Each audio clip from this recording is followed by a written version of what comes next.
The deep space monitoring station hung in the darkness like a metal spider, its sensors reaching out across the vast emptiness between stars. For 300 cycles, it had watched the same patch of space, recording the movement of asteroids and the birth of distant suns. Nothing ever changed in this forgotten corner of the galaxy. Captain Zeftar walked slowly through the main control room, his forearms clasped behind his back. His blue skin gleamed under the soft lights as he checked each workstation. The crew, of mixed alien species, worked quietly at their posts, monitoring signals that came from nowhere and meant nothing. "Another boring shift," muttered Catherine from her position at the long-range sensors. Her insect-like eyes clicked as she adjusted the settings for the 100th time that day. Nothing but cosmic dust and solar wind. Zeftar nodded. As a member of the Galactic Council fleet, he had hoped for a more exciting assignment than watching empty space. The Council ruled over thousands of worlds and hundreds of species, but this sector remained stubbornly empty of intelligent life. The Council had been the greatest power in the galaxy for over 10,000 years. They had found and welcomed countless species into their fold. Some joined willingly, eager to share in the Council's advanced technology in peaceful ways. Others needed more convincing, but in the end, they all saw the wisdom of Council rule. "Sir," called out Velnor from the communication station. His tentacles moved quickly over the controls. "I'm picking up something strange." Zeftar moved to look over the young officer's shoulder. "What kind of strange?" "Energy readings, sir. But they don't match anything in our database." Velnor's tentacles trembled slightly. "The signature is massive." Catherine's head turned toward them, her compound eyes reflecting the light. "Massive how?" "Like nothing I've ever seen," Velnor replied, his voice getting higher. "The energy output is off our scales." Zeftar frowned and walked to the main display screen. Numbers and graphs appeared, showing wave patterns and energy readings that made no sense. Could it be a natural phenomenon? A new type of star? "No, sir," Catherine said, her claws clicking on her controls. "The pattern is too regular, too controlled. This is artificial." A chill ran through the control room. In all their years of monitoring space, they had never seen readings like these. The energy signature was not just large, it was impossibly dense and focused. "Distance?" Zeftar asked. 12 light hours and closing," Catherine reported. "Whatever it is, it's heading straight for Council space." Zeftar felt his heart beating faster. A new species was always exciting, but these readings suggested something far more advanced than the usual primitives they encountered. Most new species barely managed to achieve faster than light travel. Their ships were small, weak things that could barely cross a single star system. "Sir," Velnor spoke up again, "should I contact Council Command?" Zeftar considered this. The Council had strict procedures for first contact with new species. A diplomatic team would be assembled, translators would be prepared, and a proper welcome would be arranged.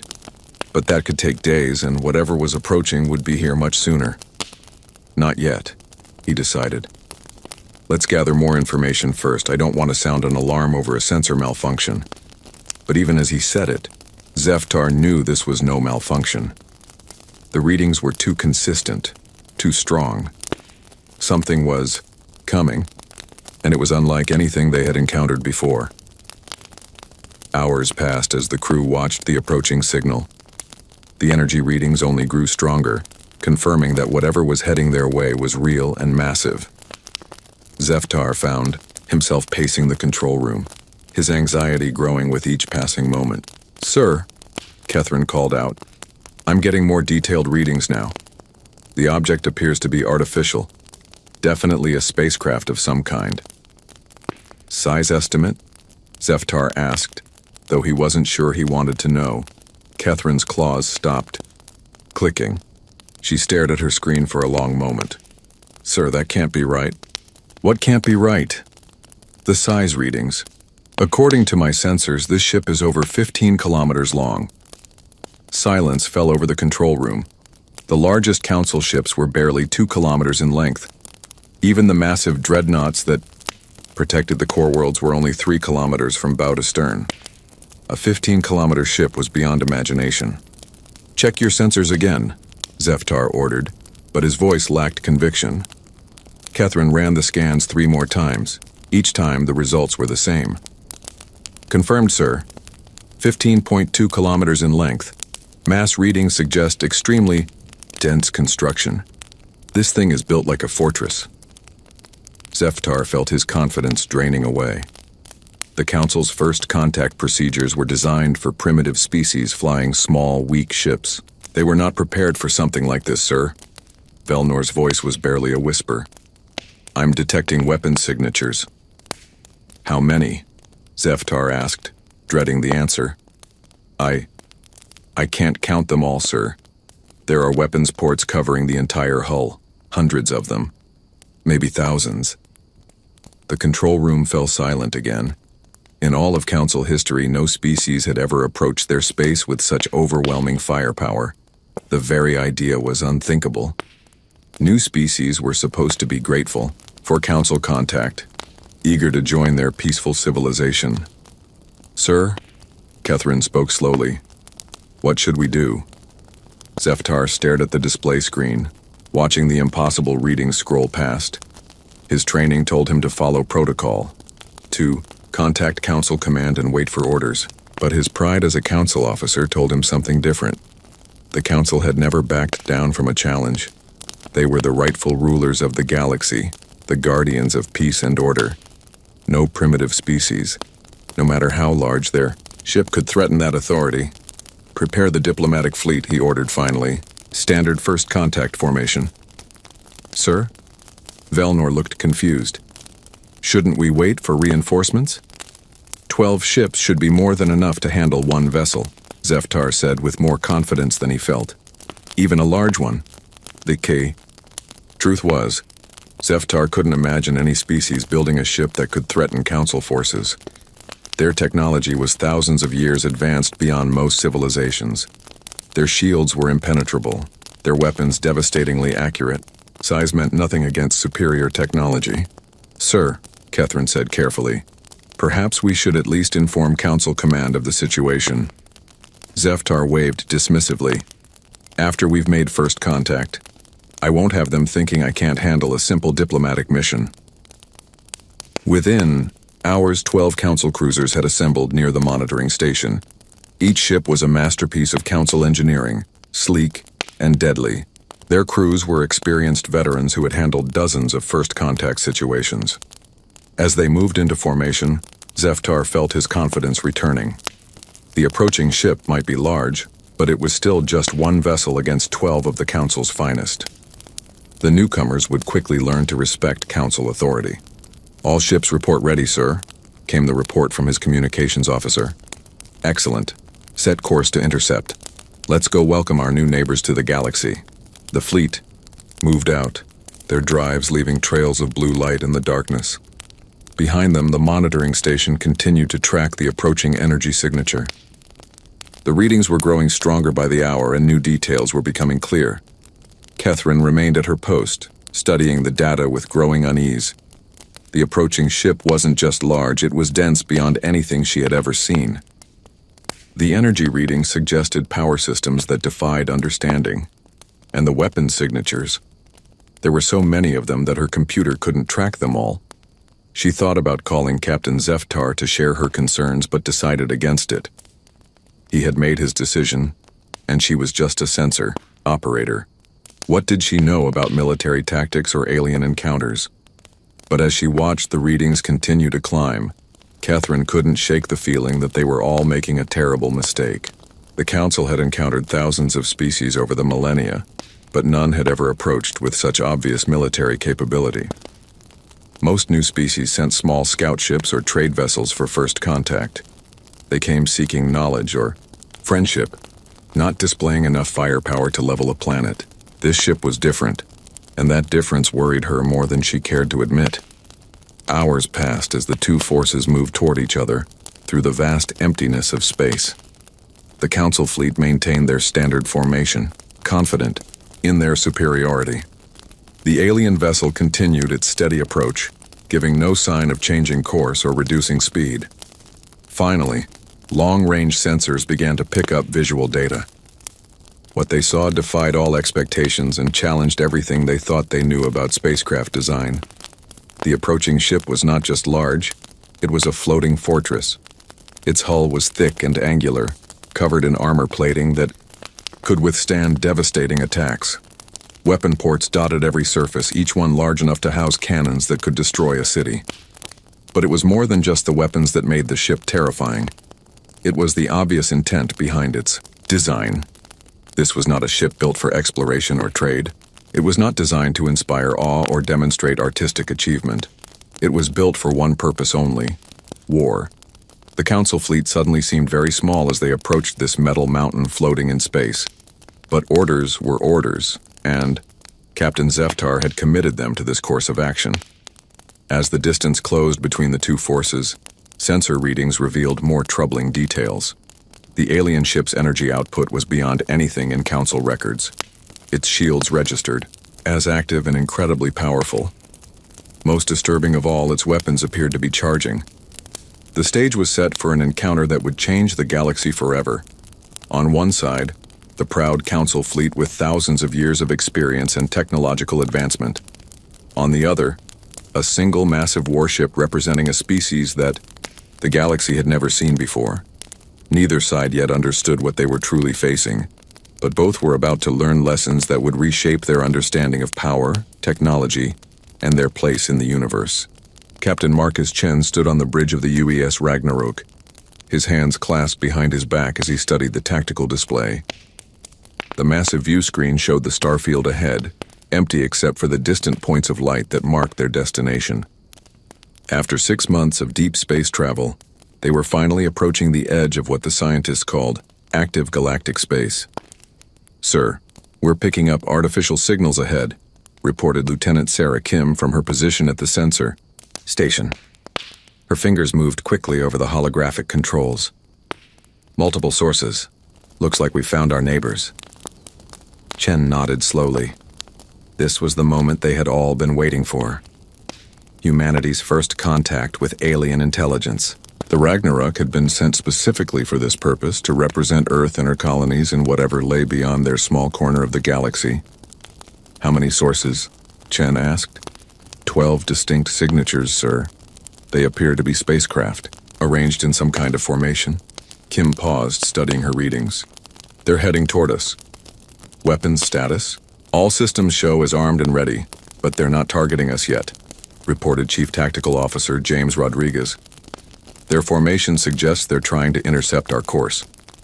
Chen walked to the captain's chair, a massive seat designed to withstand the incredible forces that the Ragnarok could generate. The ship around him hummed with barely contained power, 15 kilometers of human engineering and determination. The Ragnarok was humanity's answer to the unknown dangers of deep space. When the first long-range probes had detected signs of advanced alien civilizations, Earth's leaders had decided to meet them as equals. The result was the Titan-class warship program, designed to ensure that humanity would never be seen as weak or primitive. "Sir, incoming transmission," announced Communications Officer Lisa Park. "It's strange.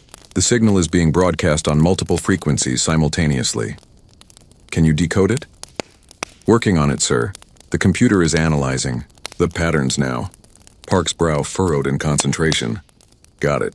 It appears to be some kind of universal translator matrix. Very sophisticated." Chen smiled slightly. At least their new neighbors were prepared for communication with unknown species. That was a good sign. "Put it through." The view screen flickered and changed to show the interior of an alien bridge. Chen found himself looking at a blue-skinned humanoid creature with 4 arms and large dark eyes. The being appeared to be wearing some kind of military uniform. "Greetings, unknown vessel," the alien said, its voice coming through clearly despite the obvious translation process. "I am Captain Zeftar of the Galactic Council Fleet. You are entering Council space without authorization." Chen stepped forward, ensuring he was visible on their transmission. "Greetings, Captain Zeftar. I am Captain Marcus Chen of the United Earth ship Ragnarok. We come in peace, seeking contact with other intelligent species. Zeftar's expression changed slightly, and Chen could see the alien's eyes moving as if studying something off-screen. Your vessel is unusually large for a first contact mission. We wanted to make sure we could defend ourselves if necessary, Chen replied honestly. We had no way of knowing what we might encounter out here. There was a pause as Zeftar seemed to consider this. When he spoke again, his tone had become more formal. As representatives of the Galactic Council, we welcome you to this region of space. However, your vessel must submit to inspection before proceeding further. Chen felt a warning tingle at the back of his neck. The alien's tone had shifted from greeting to demand very quickly.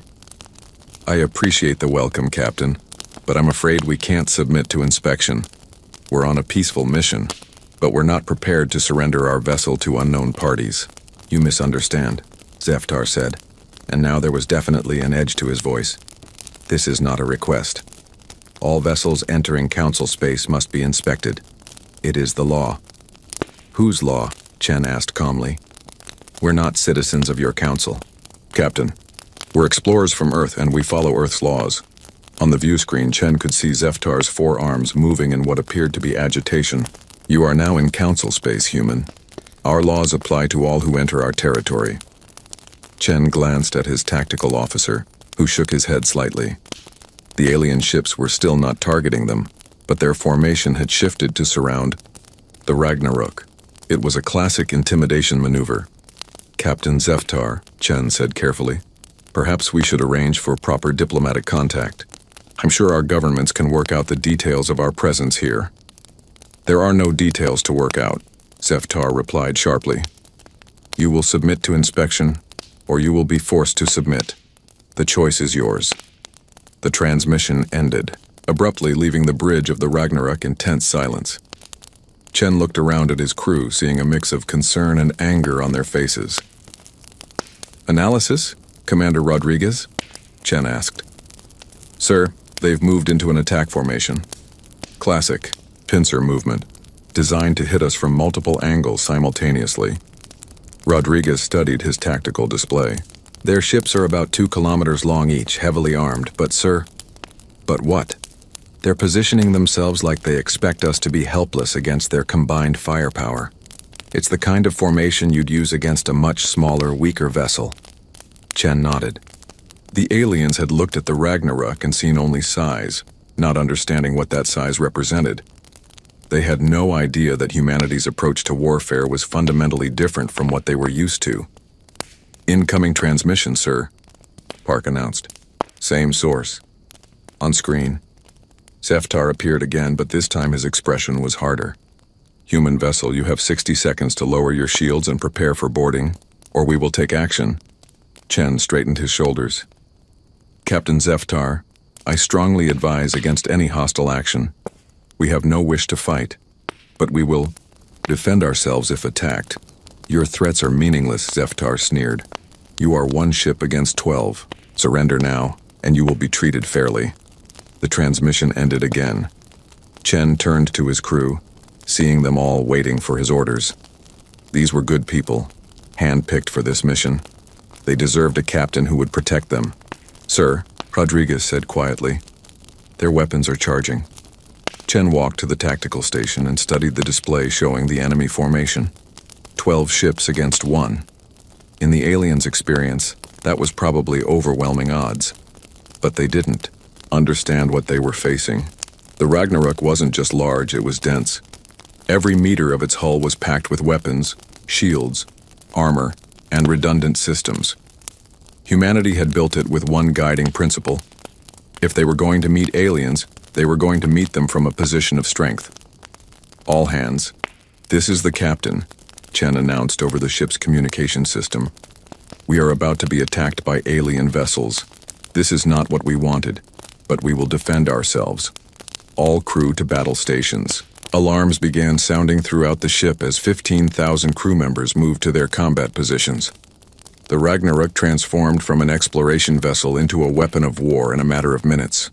Shields at maximum power, Rodriguez reported. All weapon systems armed and ready. Sir, Kim called out from sensors. The alien ships are firing. On the view screen, Chen could see bright flashes as the Council ships unleashed their weapons. Streams of plasma energy and particle beams crossed the space between the two forces, striking the Ragnarok shields with tremendous force. The massive human warship didn't even shudder. The alien weapons, impressive as they were, simply couldn't penetrate the multi-layered defensive systems that protected the Titan-class vessel. Energy readings showed the shields absorbing and dispersing the attack with ease. Damage report, Chen ordered. No damage, sir, Rodriguez replied, a note of amazement in his voice. Shields are holding at 98%. Their weapons barely scratched us.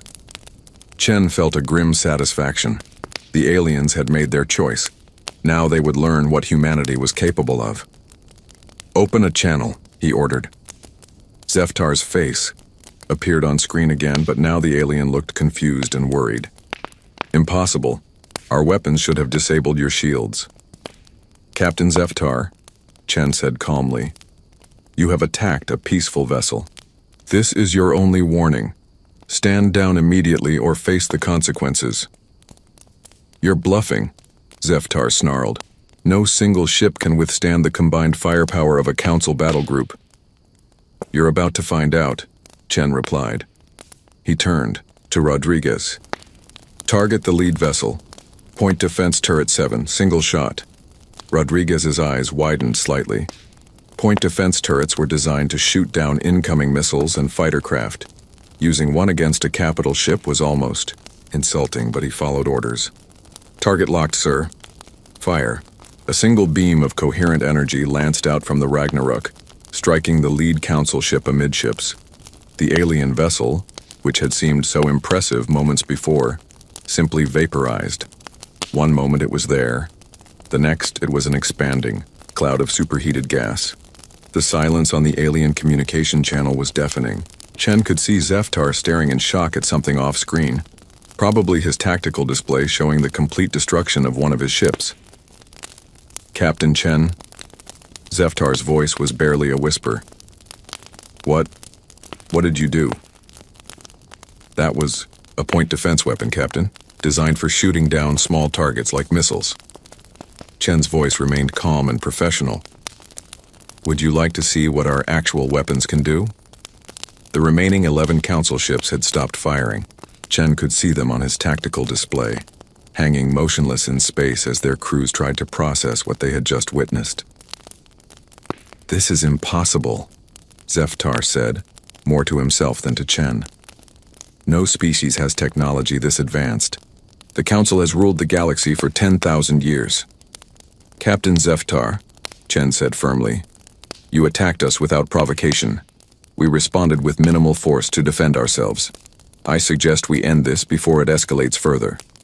For a long moment, the alien captain said nothing. When he finally spoke, his voice was shaky.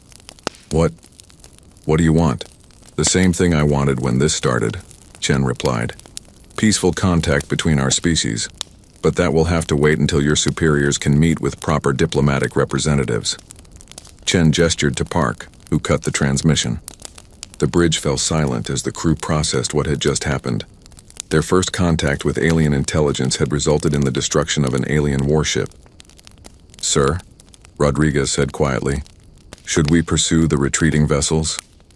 Chen looked at the tactical display. The remaining Council ships were indeed retreating, moving away from the Ragnarok as quickly as their drives could carry them. No. Let them go. They have a story to tell and their leaders need to hear it. Chen settled back into his captain's chair, knowing that everything had just changed. The galaxy was about to learn that humanity had arrived, and they were not the primitive species that others might have expected. The Ragnarok hung in space, its weapons powered down, but ready. Around it, the stars watched silently as news of humanity's arrival began to spread across the galaxy, carried by the terrified survivors of the Council fleet. The emergency meeting chamber on Council Prime buzzed with nervous energy as representatives from dozens of species gathered around the circular table. The holographic display in the center showed the tactical recordings from Captain Zeftar's encounter. playing the same devastating scene over and over again. High Counselor Velthar, a tall, crystalline being whose body reflected the chamber's lights in rainbow patterns, stood at the head of the table. Her voice resonated with harmonic undertones as she addressed the assembly. "We have all seen the recordings," she announced. "The question before us is simple. How do we respond to this new threat?" "Threat?" interrupted Counselor Kesran, his reptilian features showing confusion. "They destroyed only one ship. Perhaps this was a misunderstanding." "A misunderstanding?" Velthar's crystalline form seemed to pulse with anger. "They vaporized a council cruiser with what they claimed was a point defense weapon. If that is their weakest armament, what might their actual weapons be capable of?" Around the table, representatives shifted uncomfortably. The council had faced challenges before, but never anything like this. For 10,000 years, they had been the supreme authority in the galaxy. Every species they encountered was either grateful for council protection or quickly convinced of its necessity. Admiral Thexnor, commander of the council's main battle fleet, activated his personal display. "I've analyzed the weapon signatures from the engagement. The energy output is unlike anything in our databases. The focused coherence of the beam suggests technology that shouldn't be possible. All technology is possible given enough time and resources," said Dr. Yathara, the council's chief science advisor. Her multiple tentacles gestured at the holographic replay. "What concerns me is the efficiency. They achieved total molecular disruption with a single shot. Our shields wouldn't have lasted any longer than Zeftar's ship." Silence fell over the chamber as the implications sank in. If their own shields were useless against human weapons, then their technological advantage had just evaporated. "What do we know about their home system?" asked Counselor Merdane, a gas-based life form whose voice came through atmospheric speakers. Admiral Thexnor brought up a new display showing stellar charts. Long-range probes have identified their point of origin, a system they call Sol containing 9 planets. The third planet appears to be their homeworld, designated Earth in their language. Population estimates. Preliminary scans suggest approximately 8 billion individuals on the homeworld alone. They also appear to have colonies on several other planets and moons within their system. Velthar's form flickered with concern. 8 billion? That's larger than most council member species' total populations. It gets worse, Thexnor continued. We're detecting massive industrial activity throughout their system. Shipyards, mining operations, manufacturing facilities. Their industrial capacity appears to exceed anything we've seen. Counselor Kesran leaned forward. Surely you're overestimating. No single species could have such extensive infrastructure. The evidence is clear, Dr. Yathara interjected. These humans appear to have developed differently than any species we've encountered. Most civilizations focus on intellectual advancement, artistic achievement, or spiritual growth once they achieve space travel. These humans seem to have focused on industrial expansion and military capability. But why? Asked Merdane. What drives a species to build such overwhelming force? The question hung in the air unanswered. In all their centuries of first contact, the Council had never encountered a species that approached the galaxy with such obvious military strength. Most newcomers were eager to join the galactic community, to share in the peace and prosperity that Council membership offered. Perhaps, suggested Counselor Zixtel, whose insectoid features clicked nervously, we should try diplomatic contact, send a proper ambassador rather than a military patrol. After they destroyed one of our ships? Velthar's harmonic voice rose in pitch. That would show weakness. What would you suggest instead? Kesran asked.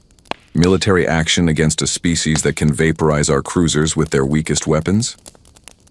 The debate continued for hours, with no clear consensus emerging. Some council members argued for immediate military strikes before humanity could expand further.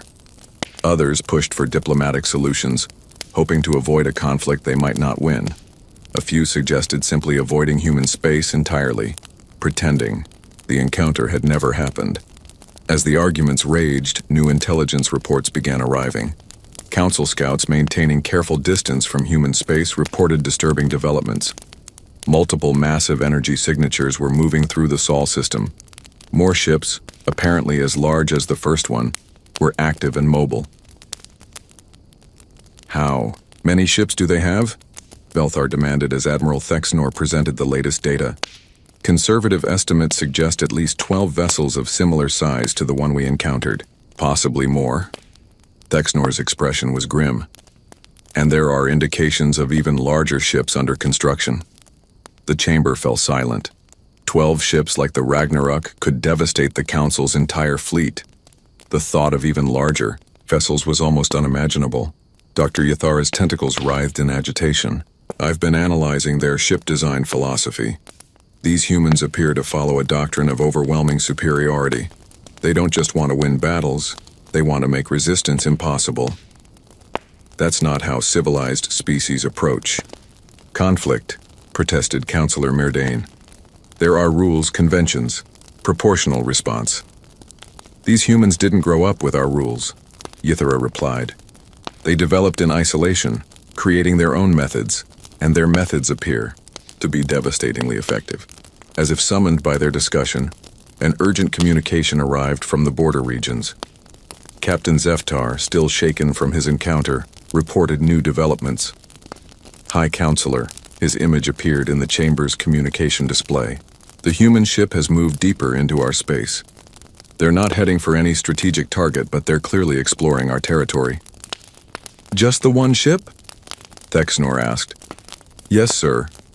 But they're scanning everything. Every planet, every station, every patrol route. It's like they're mapping our entire defensive network. Velthar's crystalline form pulsed with alarm. If the humans were gathering intelligence on Council defenses, it could only mean they were preparing for something bigger. Order all border patrols to maintain distance, she commanded. Do not engage unless directly threatened. We cannot afford to lose more ships. After Zeftar's transmission ended, the Council chamber erupted in heated debate once again. The humans were clearly not going away, and their actions suggested they had no intention of submitting to Council authority. We need to make a decision, Velthar announced, calling for order. Do we treat these humans as a potential threat to be contained, or as a new power to be negotiated with? They've already demonstrated their threat level, Admiral Thexnor said firmly. I recommend immediate military response before they can establish a stronger position. With what? Asked Dr. Yathara. Our entire battle fleet might not be enough to stop a dozen ships like theirs. Then we call for full mobilization, Thexnor replied. Every council member contributes their military forces. We outnumber them thousands to one. And if we lose? Kesran asked quietly. What happens to council authority if our combined fleets are defeated by a single species? The question silenced the chamber. The council's power rested on their perceived invincibility. If they engaged humanity and lost, their authority over thousands of worlds would collapse overnight. Perhaps, said Councillor Zixtel hesitantly, we should consider coexistence. Allow them to claim a portion of space while maintaining our authority over the rest of the galaxy. Absolutely not, Velthar's voice rang with finality. The Council does not negotiate with upstart species. We rule because we are superior, not because we make deals with primitives. But are they primitives? Dr. Yathara asked. Their technology appears to exceed ours in several key areas. Their industrial capacity dwarfs anything we've achieved. Perhaps it's time to admit that we've encountered something beyond our experience. As the debate continued, more reports arrived from the border regions. Human ships had been detected in multiple sectors, always moving carefully, but never backing down when confronted by Council patrols. They seemed to be everywhere at once, gathering information and asserting their presence. Most disturbing of all was the pattern of their exploration. The humans weren't randomly wandering through space. They were systematically mapping Council territory, identifying strategic targets, and defensive positions. It was the behavior of a military force preparing for war. Time is running out, Admiral Thexnor warned. Every day we delay gives them more opportunity to prepare. If we're going to act, it must be soon. Act how? Velthar demanded. You've seen their capabilities. One ship destroyed our cruiser without taking damage. How do we fight an enemy we can't hurt? We find a way, Thexanor replied grimly. The alternative is accepting that the Council's 10,000-year reign is over. The weight of those words settled over the chamber like a physical presence. For millennia, the Council had been the unquestioned authority in the galaxy. The idea that a single species could challenge that authority was almost unthinkable. But the evidence was impossible to ignore. Humanity had arrived in galactic space, and they had done so with overwhelming military capability. They showed no interest in Council authority, no desire to join the established order. They simply took what they wanted and dared anyone to stop them. As the emergency session continued into the night, one thing became clear. The galaxy would never be the same. Whether through war or negotiation, accommodation or resistance, the age of unchallenged Council dominance was ending. Humanity had announced their arrival with the destruction of a Council warship. Now the galaxy waited to see what they would do next, knowing that whatever came would reshape the balance of power among the stars forever. The Council faced a choice that would define the future of galactic civilization: adapt to a new reality where they were no longer the supreme power, or fight a war they might not be able to win. Either way, the universe was about to change in ways none of them could fully comprehend. 3 days after the emergency council meeting, the first intelligence reports from deep space began arriving at Council Prime. What they revealed shattered every assumption the galactic powers had made about humanity and their capabilities. Dr. Ithara stood before a massive holographic display in the Council's Strategic Planning Center, her tentacles manipulating data streams as fast as her processors could handle them. Around her, military analysts from a dozen species worked frantically to make sense of the incoming information. High Counselor, she called to Velthar, who had taken up permanent residence in the command center. You need to see this. The crystalline being approached the display, her form reflecting the ominous red glow of the tactical readouts. What have you found? It's not just one ship, Ithara said, her voice tight with controlled panic. Our long-range probes have identified at least 37 vessels of similar size to the Ragnarok. They're organized into battle groups and spread across multiple sectors. Velthar's harmonic voice cracked slightly. 37? That's impossible. No species has the resources to build so many massive warships. Admiral Thexanor looked up from his own display station. It gets worse, High Counselor. Analysis of their construction pattern suggests these are just their heavy cruisers. We're detecting energy signatures that indicate even larger vessels under construction. How much larger? Velthar asked, though she dreaded the answer. Conservative estimates suggest ships up to 25 kilometers in length, possibly larger. Thexanor's military bearing couldn't hide his obvious fear. If these readings are accurate, humanity possesses the largest space fleet in galactic history. The command center fell silent except for the hum of processing equipment. Every being present understood the implications. The Council's combined military forces consisted of approximately 2,000 ships, most of them much smaller than human vessels. If humanity possessed even 50 ships like the Ragnarok, they could challenge the entire galactic order. Sir, called out a young Kethran analyst from her position near the communications array. We're receiving priority transmissions from multiple border stations. The humans they're everywhere. Velthar moved to the communications station, her crystalline form casting strange shadows on the displays. Explain.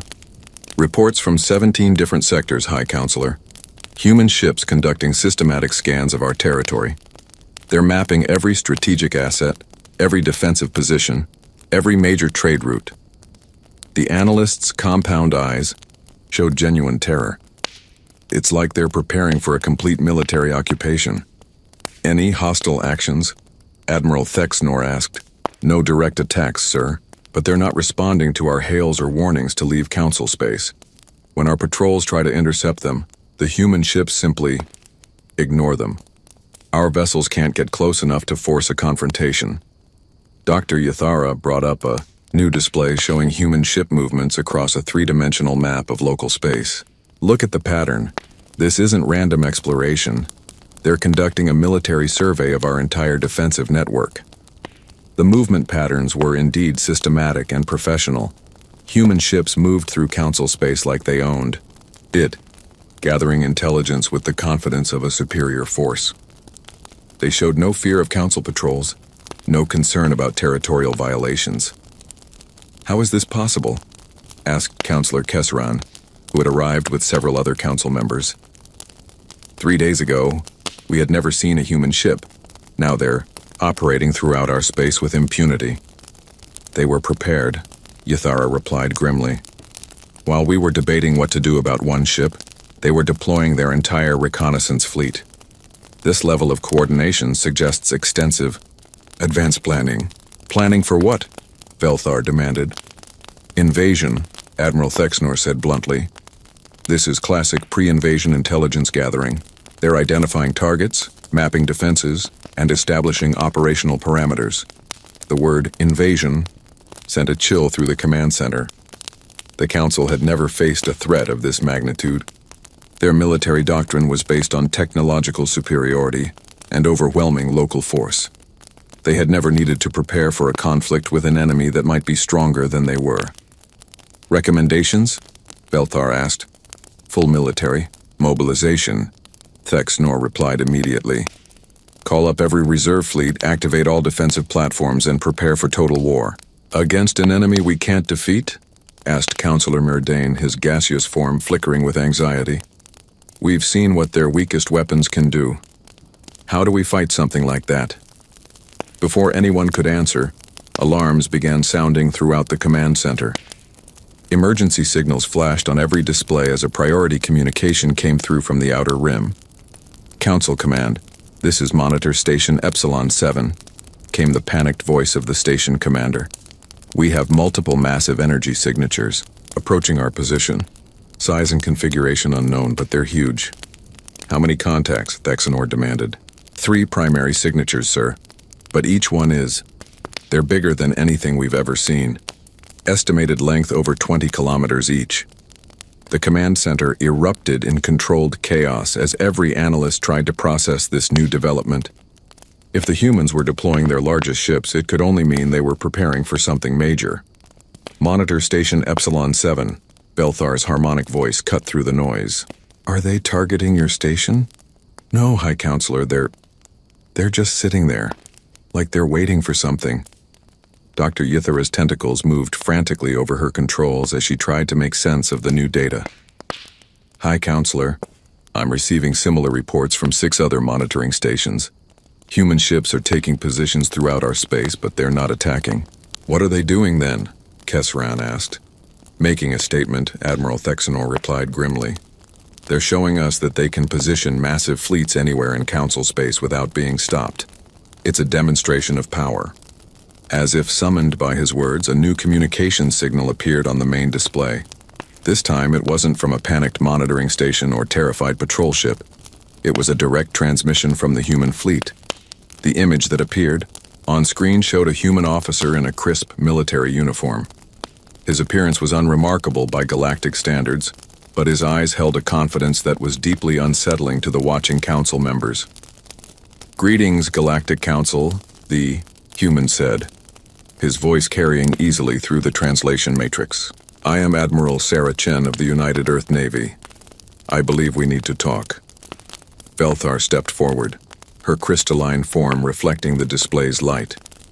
Admiral Chen, I am High Counselor Velthar, leader of the Galactic Council. Your ships have violated our territorial sovereignty. Have they? Chen asked with a slight smile. By whose authority do you claim sovereignty over this region of space? By right of discovery and 10,000 years of peaceful governance, Velthar replied, her harmonic voice taking on a formal tone. Interesting, Chen said. And who granted you this right? Was it the species you encountered when you first achieved space travel? Or did you simply declare yourselves the rightful rulers and enforce that claim through military power? The question struck at the heart of Council authority. The truth was that the Council had indeed claimed their position through superior technology and military force, exactly as humanity appeared to be doing now. The Council has brought peace and prosperity to thousands of worlds. Councillor Kesseron interjected. I'm sure you have, Chen replied. And now humanity will bring our own form of peace and prosperity to this region. The difference is that we're not asking for your permission. Admiral Thexnor stepped forward. Are you declaring war on the Galactic Council? Chen's expression grew serious. War? No, Admiral. War implies that both sides have a realistic chance of victory.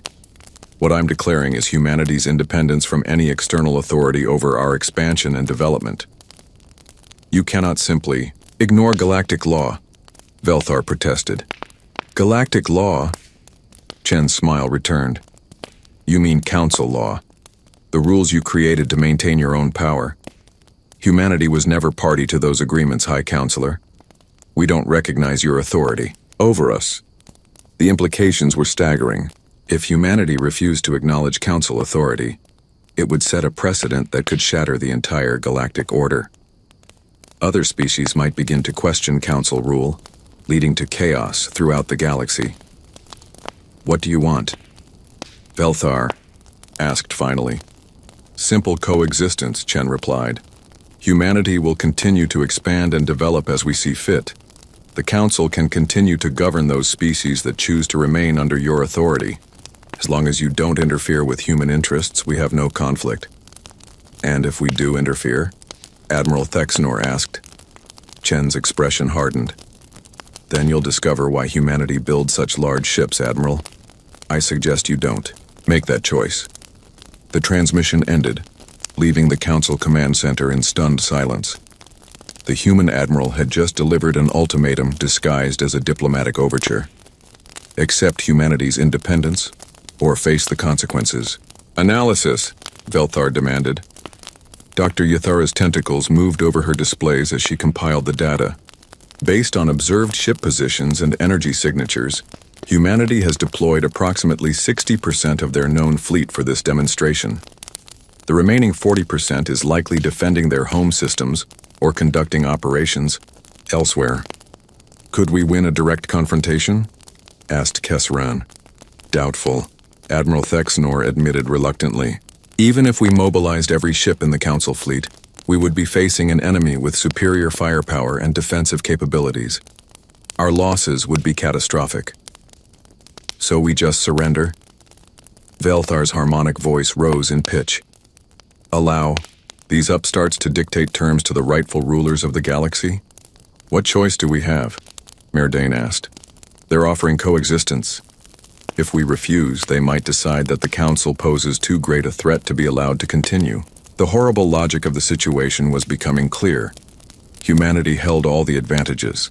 They had superior technology, overwhelming military force, and the initiative. The Council's only choices were accommodation or annihilation. As the debate continued, more reports arrived from across Council space. Human ships were withdrawing from their surveillance positions, but not before making their point. They had demonstrated their ability to position massive fleets anywhere in the galaxy. Without being stopped, the age of Council supremacy was over. Whether through negotiation or conquest, humanity had announced their arrival as a galactic superpower. The only question now was whether the Council would adapt to this new reality or be swept aside by it. In the depths of space, human ships continued their methodical expansion, carrying with them the promise of a new galactic order where Earth's children would never again bow to alien authority.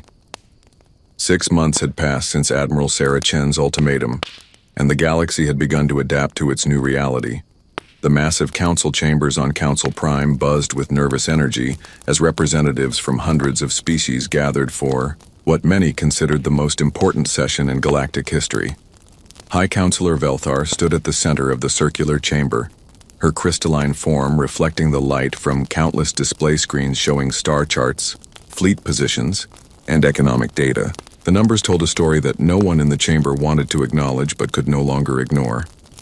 Honored representatives, Velthar began, her harmonic voice carrying to every corner of the vast space. We gather today to address the fundamental changes that have occurred in our galactic community over the past several months. The chamber fell silent, Everyone present knew what those changes meant. Humanity had not only refused to submit to Council authority, they had begun actively challenging it throughout the galaxy. The situation reports speak for themselves, continued Velthar, activating the central holographic display. 17 star systems have declared independence from Council governance. 23 more have requested protection agreements with human forces. Trade routes that have operated under Council oversight for millennia are now being patrolled by human warships. A murmur of unease rippled through the assembled representatives. The Galactic Council had ruled through a combination of technological superiority and the promise of peace and prosperity. Now, for the first time in 10,000 years, species were choosing an alternative. Councillor Kesseran, his reptilian features showing obvious distress, activated his personal display. The economic implications are even more disturbing. Human, industrial output has increased by 400% in the last 6 months.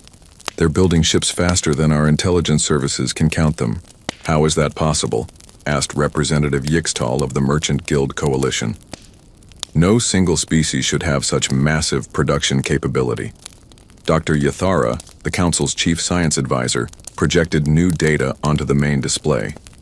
Humanity's approach to industrialization is unlike anything we've encountered. While most species focus on efficiency and sustainability, humans focus on scale and redundancy. They build multiple shipyards, multiple manufacturing centers, multiple everything. The display showed images captured by long-range sensors of the Sol system. What they revealed was staggering. Massive orbital shipyards surrounded Earth and several other human worlds, each one capable of producing warships that dwarfed anything in the Council fleet. But the resources required, Representative Velnara of the agricultural world said, weakly. The energy cost alone should be prohibitive. Human energy production has also scaled exponentially, Yathara replied. They're not just building Dyson rings around their star, they're building multiple rings. Their energy output exceeds the entire Council by a factor of 20.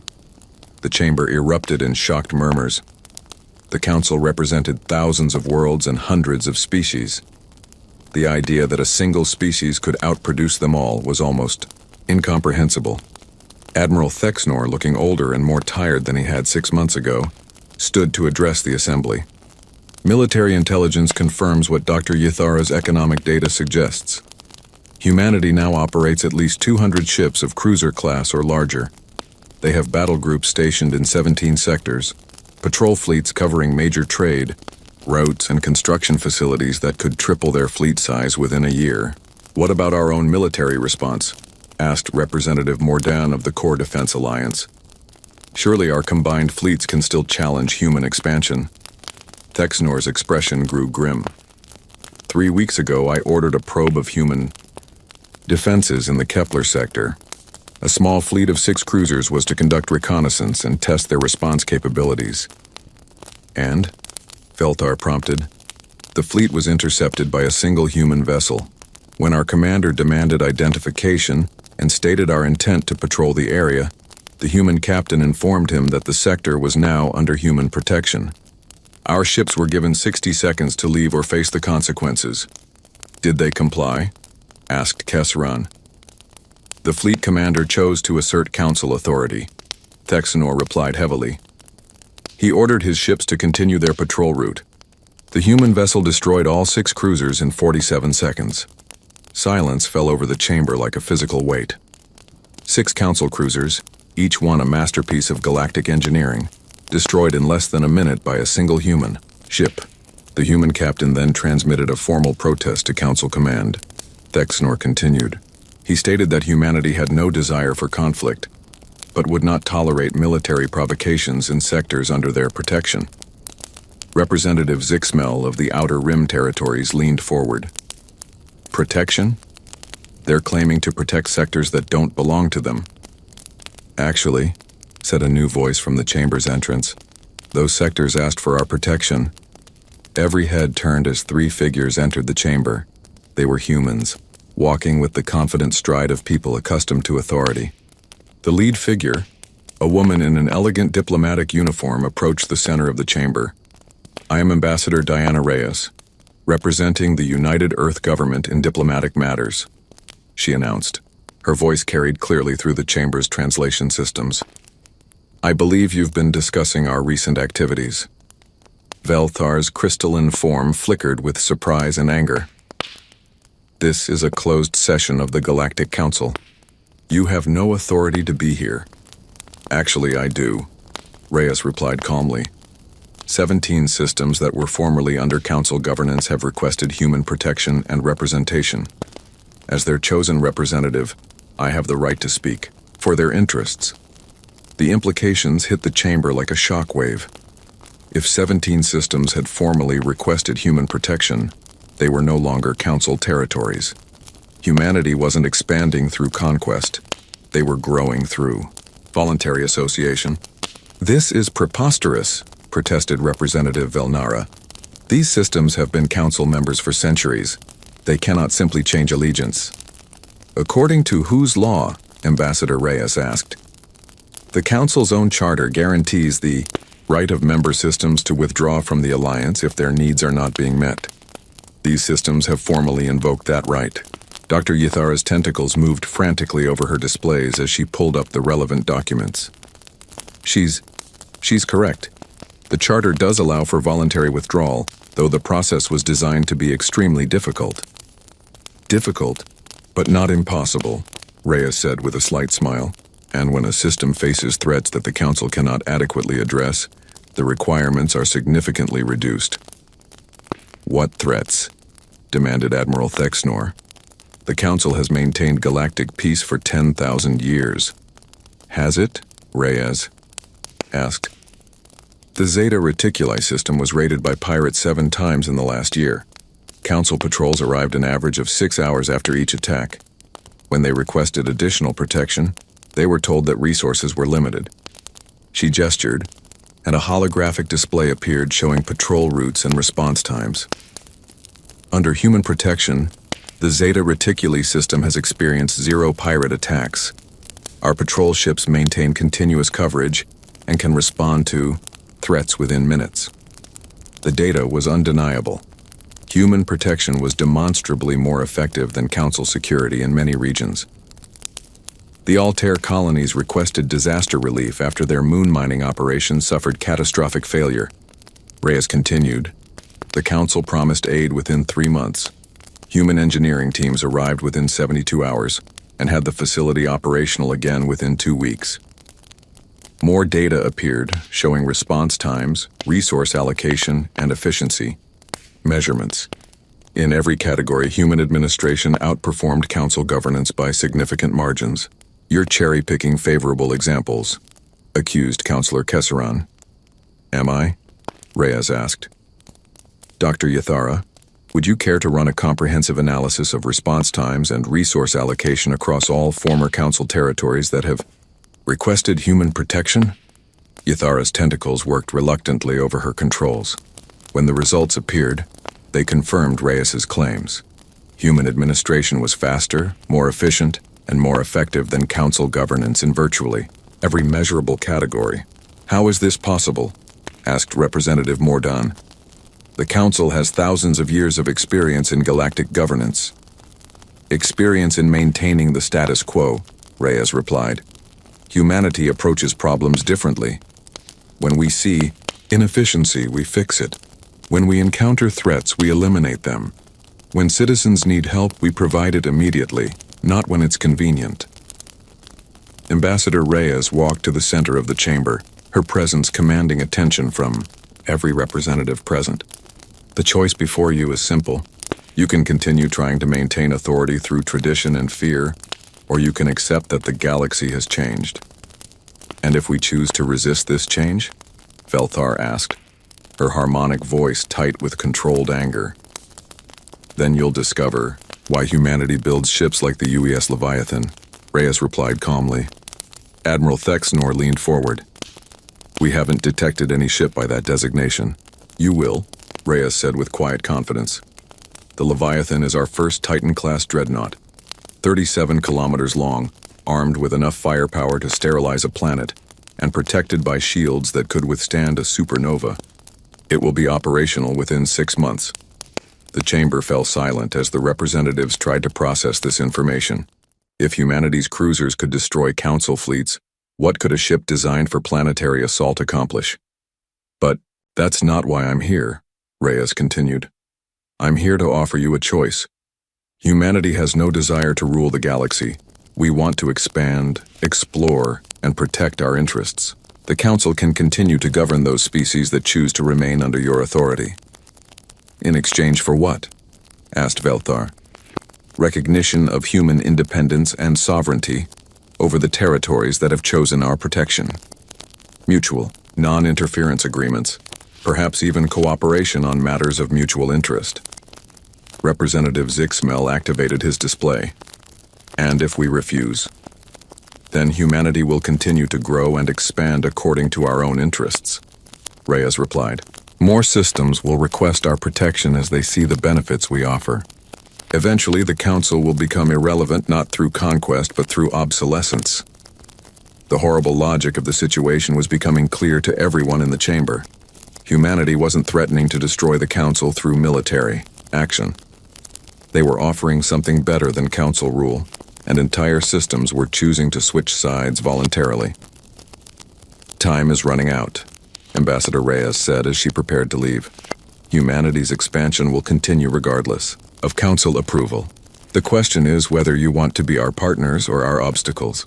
As the human delegation departed, the chamber erupted in heated debate. Some representatives argued for immediate military action to stop human expansion. Others pushed for accommodation and cooperation. A few suggested simply withdrawing to the core worlds and allowing humanity to take whatever they wanted. But as the debate raged, new reports continued to arrive. More systems requesting human protection. More human ships appearing in strategic locations. More evidence that the galaxy was changing whether the Council approved or not. High Counselor Velthar looked around the chamber at the representatives of hundreds of species, seeing fear and uncertainty in every face. For 10,000 years, the Council had been the undisputed authority in the galaxy. Now they faced a choice between accommodation and irrelevance. The age of Council supremacy was over. The age of humanity had begun. The only question remaining was whether the transition would be peaceful or whether the old order would force humanity to demonstrate exactly why they had built such overwhelming military power. In the depths of space, human ships continued their expansion, carrying with them the promise of a new galactic order where strength and efficiency would replace tradition and bureaucracy as the foundations of civilization.